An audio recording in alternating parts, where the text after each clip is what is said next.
Pro Tunes. Scout, Chapter 6. I'm writing this time at the library, and man am I tired. I stayed up really late reading To Kill a Mockingbird.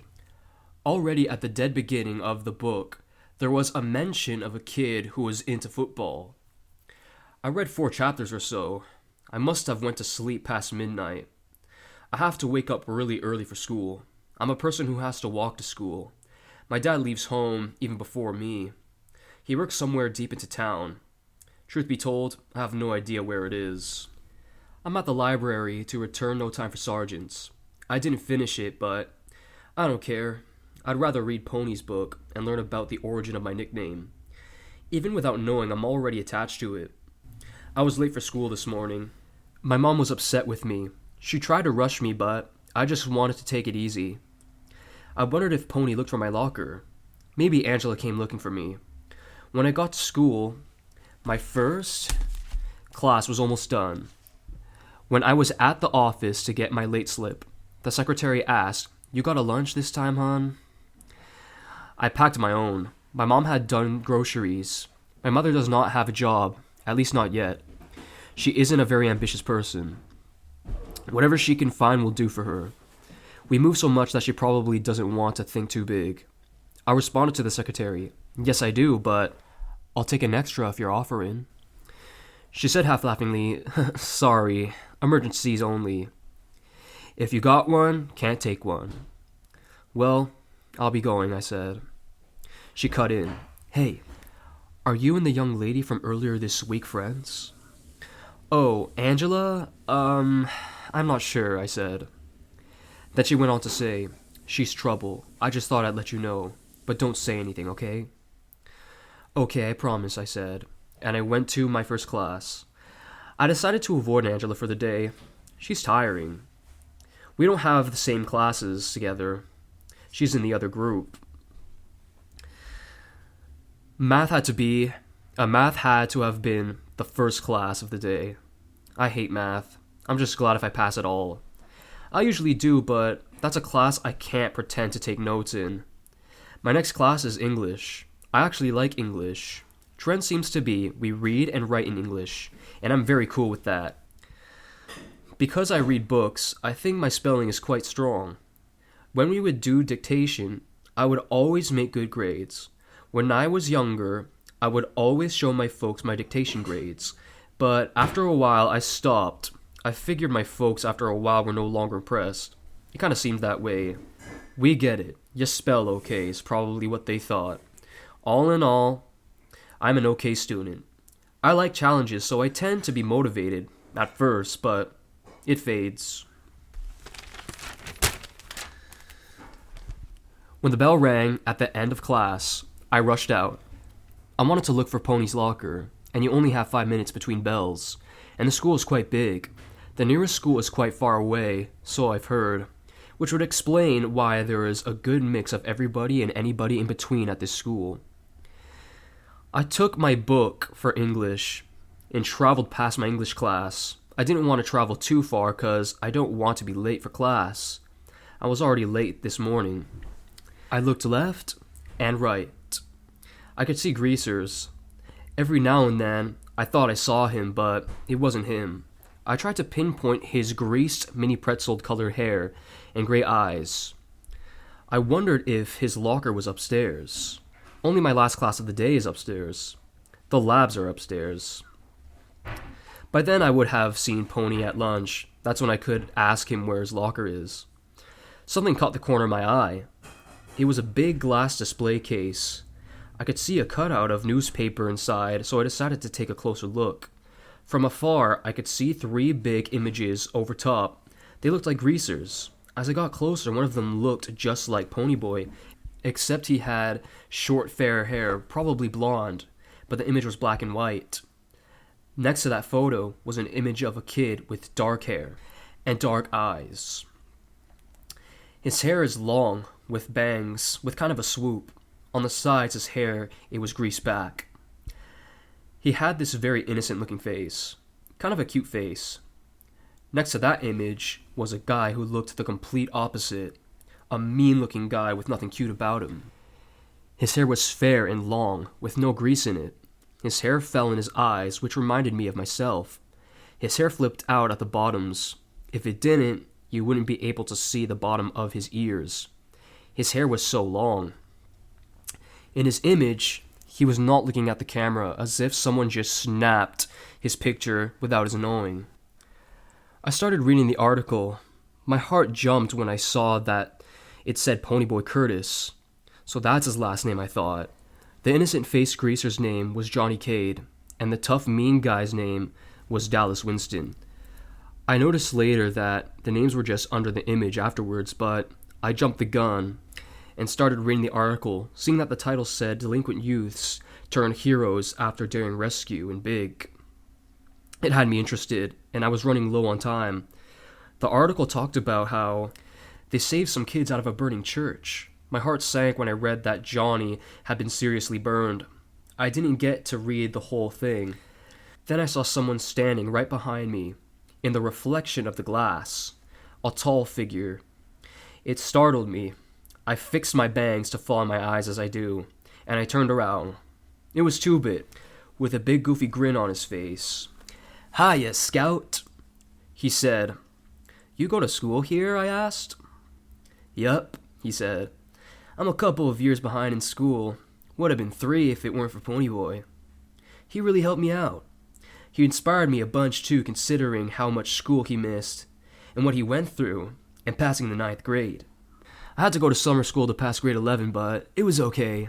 Pony spent the summer working on me to help me pass. Shoot. That kid could skip another grade, I swear it. Also, during summer school, I had class with Miss Oakley. And I like Miss Oakley. I really do like Miss Oakley," he said. He looked in the distance, probably thinking about this Miss Oakley. "Why did Ponyboy miss so much school?" I asked. "It's a long story." His face changed from cheery to sorrowful.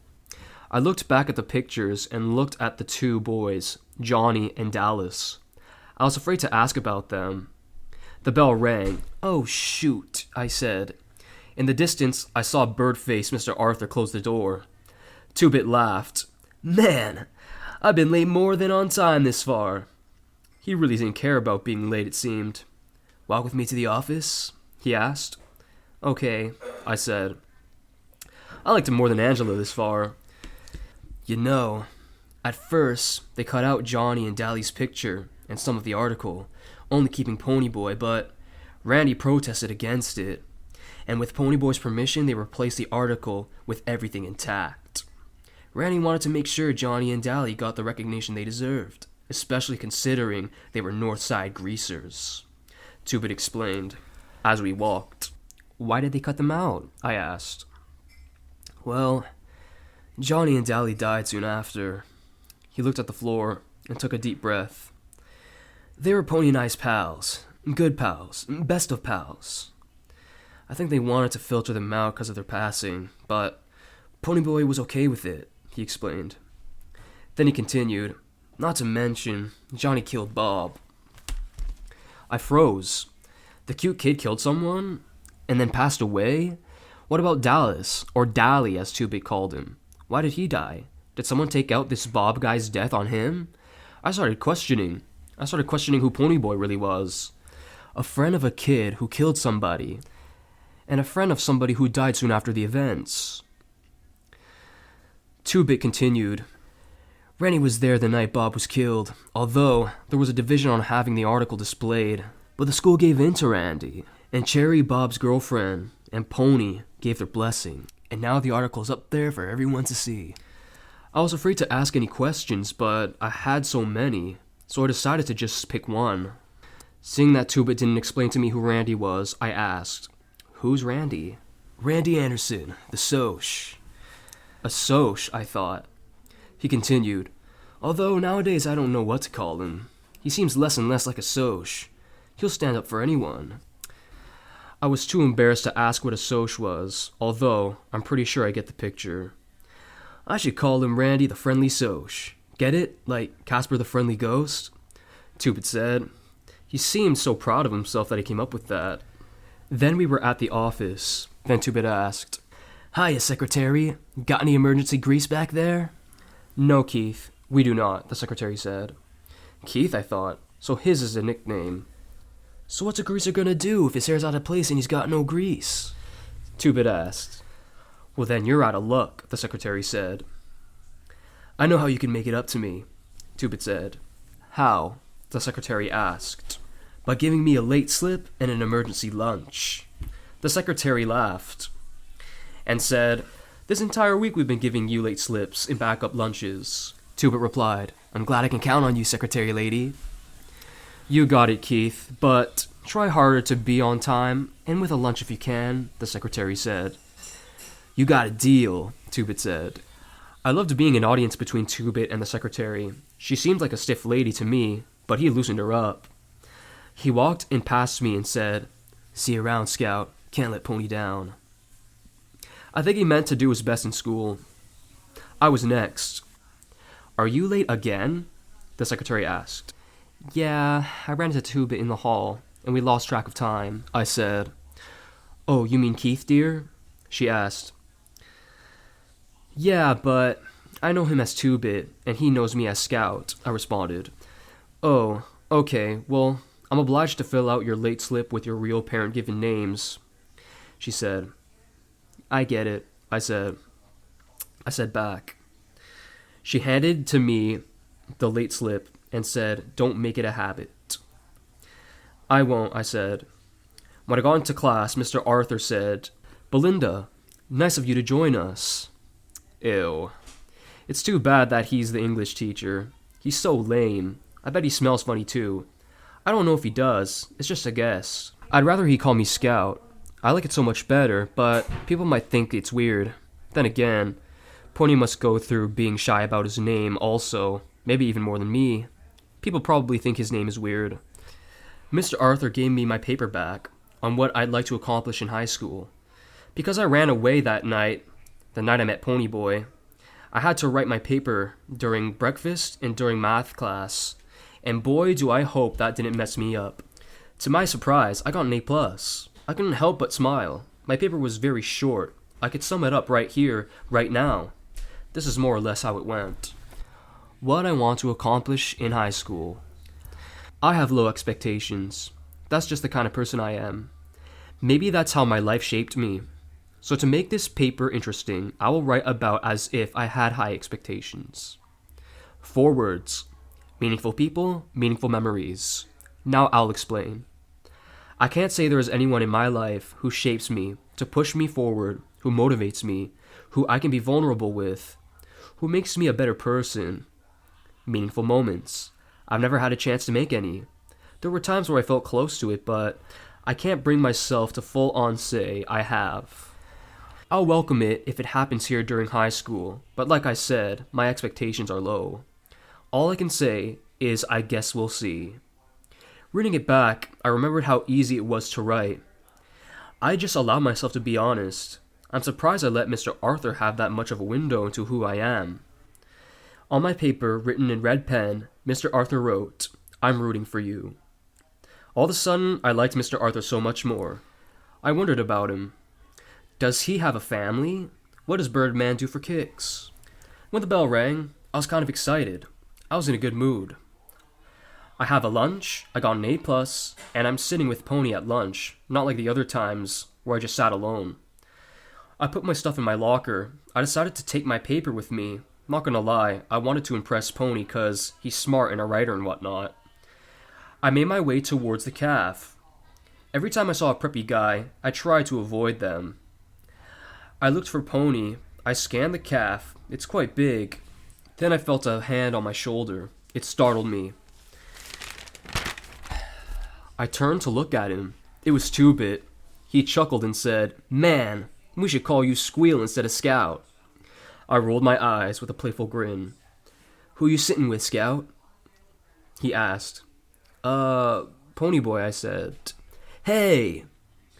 he said as if he was surprised. "I'm sitting with Ponyboy too." "What a coincidence," I said.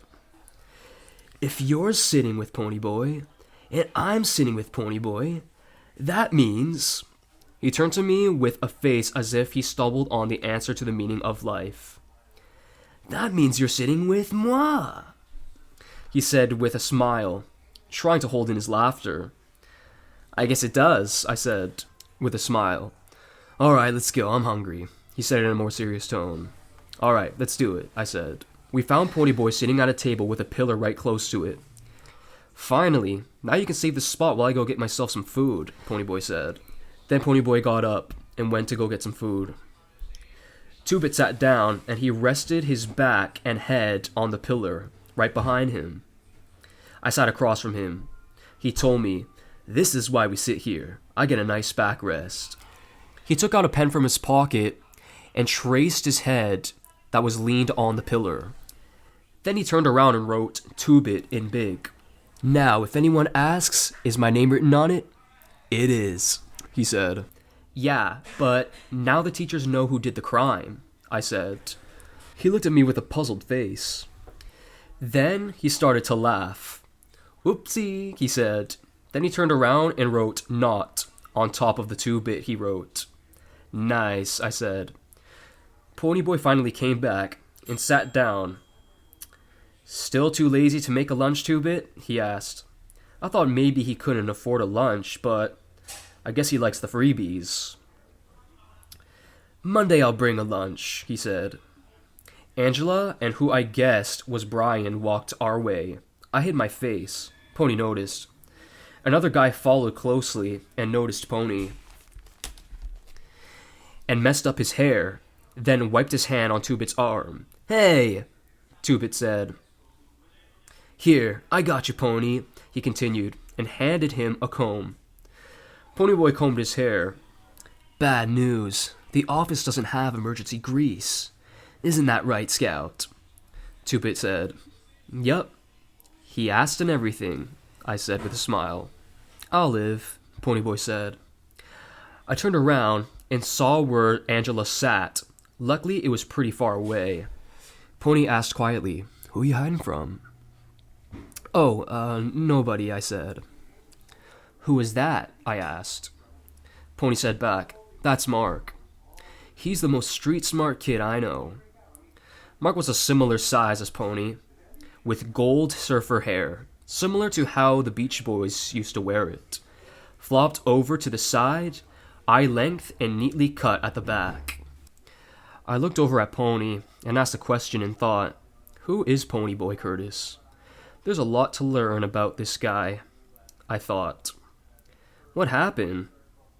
Why was his hair blonde and short? What was his relationship with Johnny? I was intimidated to ask. All I know is that I was looking at a kid who's had a complicated life. The only side I've seen of him radiates brightness. My paper sums up how my life made me. Pony looked at my paper. "Hey, what's this?" he asked. "Oh, it's my English paper." I said, "A plus, nice. Can I read it?" he asked. "Sure," I said. I was a little intimidated. After he got through, he took Two-Bit's pen and wrote on my paper. I looked to see what it said. He wrote, "I'm rooting for you too, Ponyboy." It made me smile. I asked the guys, "Any of you excited for Star Trek?" And in sync, they both asked, "What's Star Trek?" "Oh, never mind," I said. Ponyboy let me know where his locker was. At the end of school, I found his locker. It's ways away from mine. It was in a hall full of greasers. I guess they decided to take up that hall. I swear I could smell the grease in the air. Two-Bit's locker was right next to Ponyboy's. "Hey, Keith," I said in an aggressive voice as he was gathering his things from his locker. I meant for it to bug him and surprise him, as if to start a fight. He turned around confused. He looked straight over my head, missing me, because he's so much taller than me. Then he looked down, seeing it was me. Then he grinned and responded to me. "Oh, hey, Squeal. I mean, Scout." He continued, "You know, Secretary Lady's the only one who calls me that. Even all my teachers call me Two-Bit. She'll come around. I'll just let my personality speak for my nickname. It'll tempt her. She insists it's her job to call me by my name. Principal Wiley calls me Two-Bit when we're alone. But when there's a crowd around, he calls me Keith. That's more than I can say for secretary lady. I made a big yawn. Pony noticed. Tired there, Scout? He asked. Yeah, I stayed up pretty late reading your book, I said. Pony responded, yeah? What chapter did you get to? I finished chapter 4, I said. Hey, Scout, if you need a snooze, you can sleep in my car in the parking lot. I have a blanket and a pillow, ready at all times. Although, the pillow may have more grease in this hallway, Two-Bit told me. Thanks, I said. Maybe next time. Pony patted him on the back and said, Remember what we said? Two-Bit answered, This year, I will only nap if it's lunchtime or free period. He said it as if it was rehearsed. Pony continued, This year, he will pass high school. I'm making it my business. You're a good friend, I said. I saw Angela in the distance leaving the school with Brian and Mark. She had the bag. That's my bag, I mumbled. What? Pony asked. Oh, is Two-Bit giving you a ride home then? Pony answered, Maybe. But Derry would rather I walk. He thinks Two-Bit is a reckless driver, and his car is always breaking down. I get rides from him every now and then, but I often just walk, and give Derry his peace of mind. Besides, I like walks, and my house is slightly out of the way. I have a ticket collection. How else am I supposed to get them? Two-Bit responded. I'll take you guys home. Don't sweat it, he continued. I looked at Pony. He looked at me. Wanna? He asked. Okay, but I kinda wanted to go to the library first. I responded. Ponyboy said, Okay, Two-Bit. Drop the both of us at the library. We can walk the rest of the way home. From there, if Derry is home early, he won't see your car. Okay, he said. Let me introduce to you, Scout, to the Two-Bit mobile. Two-Bit's car is black, and it looks in rough shape. When he started the car, it took longer to start than it should. Two-Bit honked at some kids to startle them in the parking lot before we left. He looked around aimlessly as if it wasn't him. And then we were on our way. Pony asked, So, do you see why I thought you and Scout were alike? Two-Bit cut in. Is it because they're both called Scout? Pony and I laughed. I answered, Probably because she's feisty and fierce. The school fight thing also, I guess. That was you? Two-Bit and Ponyboy asked. Yeah. Aw, man, I missed that, Two-Bit said. Scout in the story fought some kid at school. Pony asked next, Have you chewed on a random piece of gum that you found lying around? I responded, Ew, gross, no way. I have, Two-Bit said. Hey, my name should be Scout. We all laughed. Scout in the story also ate a random piece of gum that was stuck on a tree. Have you read The Yearling yet? I asked Pony. No, I haven't. Unlike you, I had a good night's sleep, he said. Yeah, rub it in, I said. Pony responded, I've pulled what you did plenty of times. All-nighters even, but Derry gets on my case for it. And I've paid the price falling asleep in class. Could have just slept in the Two-Bit mobile, Two-Bit said. We laughed. He continued, Hey, you know, I read this book one time about a father and a son and a ghost. The father's name was God, the son's name was Jesus, and the ghost was holy. We laughed. No wonder his name is Two-Bit. Maybe what he said was right. He'll make you submit to calling him that. Pony added, Was the book called The Holy Bible? Yeah, it's like a bestseller, I hear. We laughed. The whole ride we laughed. He dropped us off at the library, and I returned my book. What a guy, I told Pony. Yeah, he's been my pal since way back when, he responded. I wonder what that was like, to have grown up with a friend, to have years' worth of shared memories. You know, your paper? It was awesome. It was so real and personal, and there was like a poetic side to it, Pony remarked. Thanks, I said. A part of me felt embarrassed because of how personal it was, but I have no regrets. An A+ is an A+, and it is what it is. Want to hang out for a while, Pony asked. Sure, I said. He pulled out a sketchbook, and we sat at a table, the same table the greaser carved into with a switchblade. He started drawing the people in the library reading books. He is quite good. I pulled out my diary or journal or whatever. What you writing there, Scout? I blocked it with my hands. I responded to Ponyboy. Oh, it's my diary or journal, I replied, awkwardly. Real tough, I thought. Cool, he said, and went back to drawing. Wow. He's a greaser. And he did not kid me for having a journal or diary. I naturally pulled it out. I guess I unconsciously felt comfortable to write in it around him. I can probably count on him not peeking too. Angela cannot know about my diary. I know I won't hear the end of it if she finds out. As I finish this thought, I ought to go. Pony and I still have to walk home. End of chapter 6. Okay, so I hope you guys enjoyed this chapter. My favorite part of this chapter definitely has to be her paper. And you'll see how it ties into the next chapter. But I like the idea of her paper. And we'll see if this paper shows up later in this story.